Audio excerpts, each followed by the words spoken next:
Yung sunog, hindi na natin maiiwasan yan.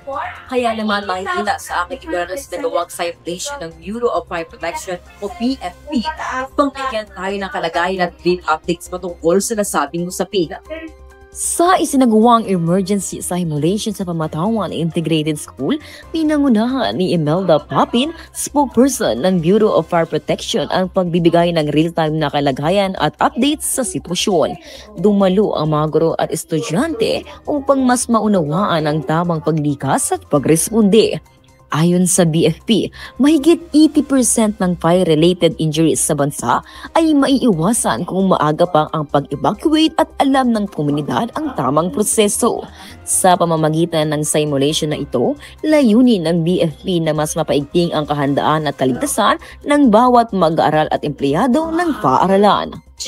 Ayan, kasama po natin ngayong umaga si Ma'am Imelda Papin. Isa po siyang spokesperson ng BFP. Ayan, Ma'am, ano po ba yung kahalagahan ng isinagawa po nating simulation po ngayon, Ma'am?